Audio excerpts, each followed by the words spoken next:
Well, Ross, thanks for joining us. I thought it was a good game. Is it a good point? Yes and no. Always disappointed not to pick up 3 points, I suppose, is the first answer. So on that front, no.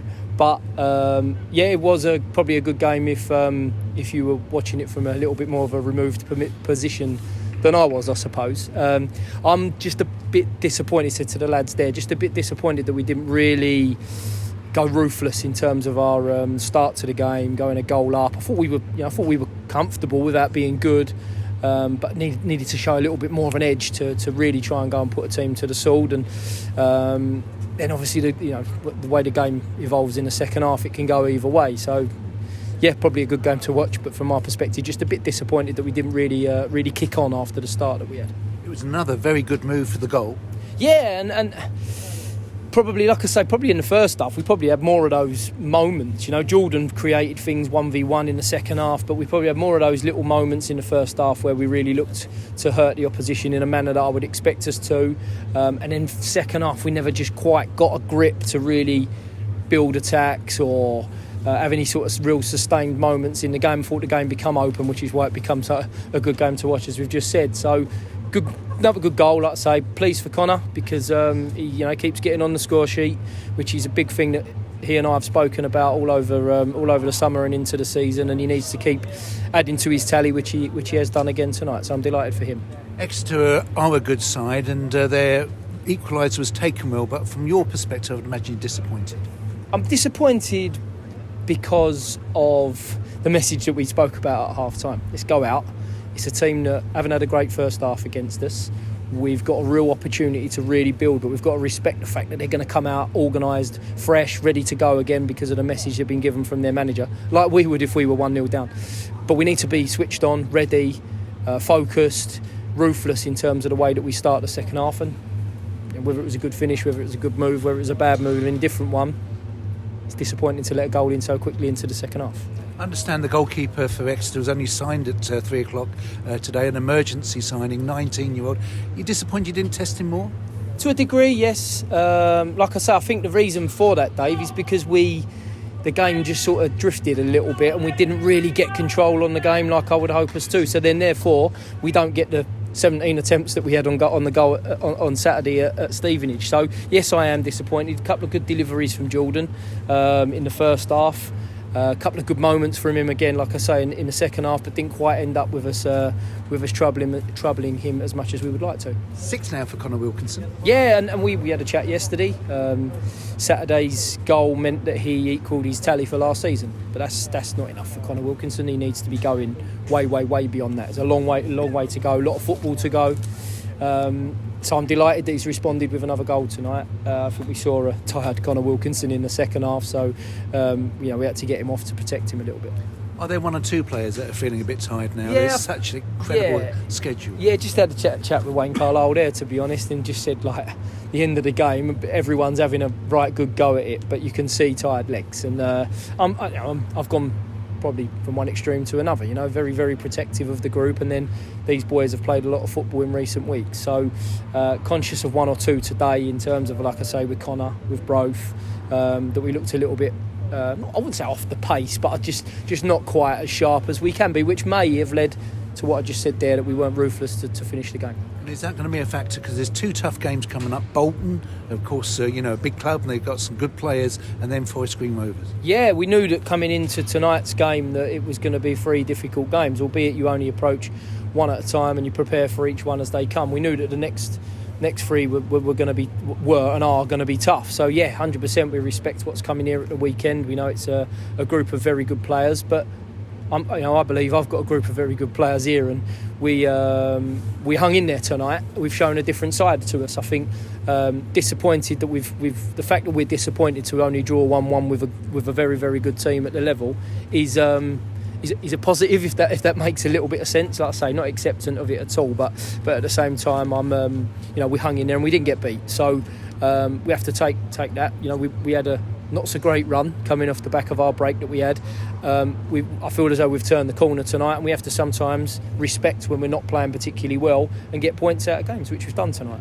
We're talking about players being tired, and often it's the fans that lift them when they're tired. Yeah. How strange is it being at the Breyer Group Stadium, Brisbane Road, without supporters? Yeah, well, you can hear an Exeter fan standing up on a balcony making himself known, but it's not the same, is it? It's like you say, those big moments, you know, where to lift us for an attack, to hang us on and keep our focus at the end, rather than it coming from me and the staff and each other as the players on the pitch. You need those moments. Like, as corny or as cliche as it might sound, it's what football's all about. I went to the Bishop Stortford St Albans game last night. 600 people in the stadium. Just makes a difference.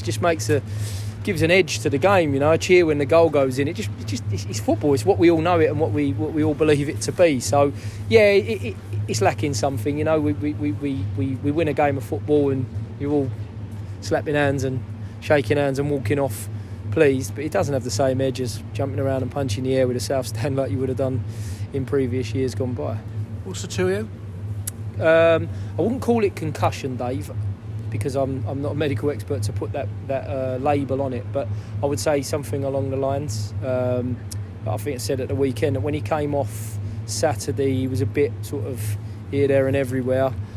He's back on his feet, he's at the game tonight, but there's protocols that you have to follow up with any head injury. So I think from a medical perspective, we're treating it as something along those lines. So now Ruel has to come through the tests.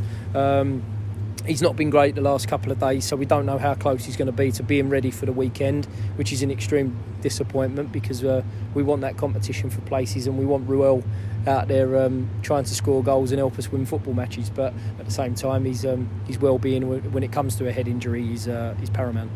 What about other knocks? Because it was a bruising affair, wasn't it? Yeah, there's not too many that are picking up too much. Like I say, for me, the two substitutions, the two changes were down to freshness, I would say. When I say two, obviously James Dayton came on a little bit later to do the same for Jobs, really, and see if we could nick one and try and get something towards the end. But on the whole, nothing's been reported to me just yet. We'll be back in tomorrow trying to pick the boys up that are feeling that fatigue, and hopefully we don't have to do that with any more injuries.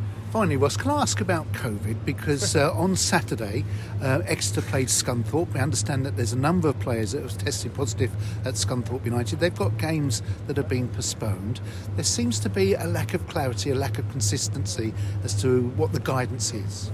I think if we're looking at it from a sympathetic perspective for governing bodies of any sport, but certainly our one, it's tough because I'm sure the government don't know the ins and outs of it, or it doesn't appear to be the case because the circumstances change so quickly. So there has to be an element of respect for it. I think the thing that I find extremely frustrating is the circumstances that we found us in. You know, an investigation goes in, rightly so, because of the outbreak and what happened to us. That has to happen. But out of Scunthorpe having half the cases that we suffered with, they get 3 games called off, and we have to turn up on a Saturday morning like dog and duck to try and play a game of football against Cheltenham after having 2 weeks break. So it's extremely tough. I sympathise with the people that are making decisions, because if you make one and something else happens, you're there to be shot down. So I do respect it, but at the same time, it just feels a little bit aggrieved with the way that I feel that we were frowned upon a little bit by something that you can't put your finger on. You know, you talk to the Exeter people tonight about what they've experienced with playing against Scunthorpe at the weekend. No one knows where they got it from. No one at Scunthorpe can say they picked it up here. We can say we went to Oldham, we went here, we did this, we did that. One of our players could have walked past someone in the street and picked it up. So the margins, or the way that this can be passed on is so fine and so unique that, like I say, it does leave people in positions of authority in a very difficult position. But it is that clarity that I think we're all craving. It is that consistency, because I think it's probably going to carry on. And at the same time, you want to be able to look back and say, right, we were the first ones, but why were we treated like this and everybody else treated different? So we do watch, I think, with a very keen eye on the decisions that are made about these matters. And although it can be very frustrating at times, we have to respect what's going on in the world, not just in football. Thanks, Ross. Thanks.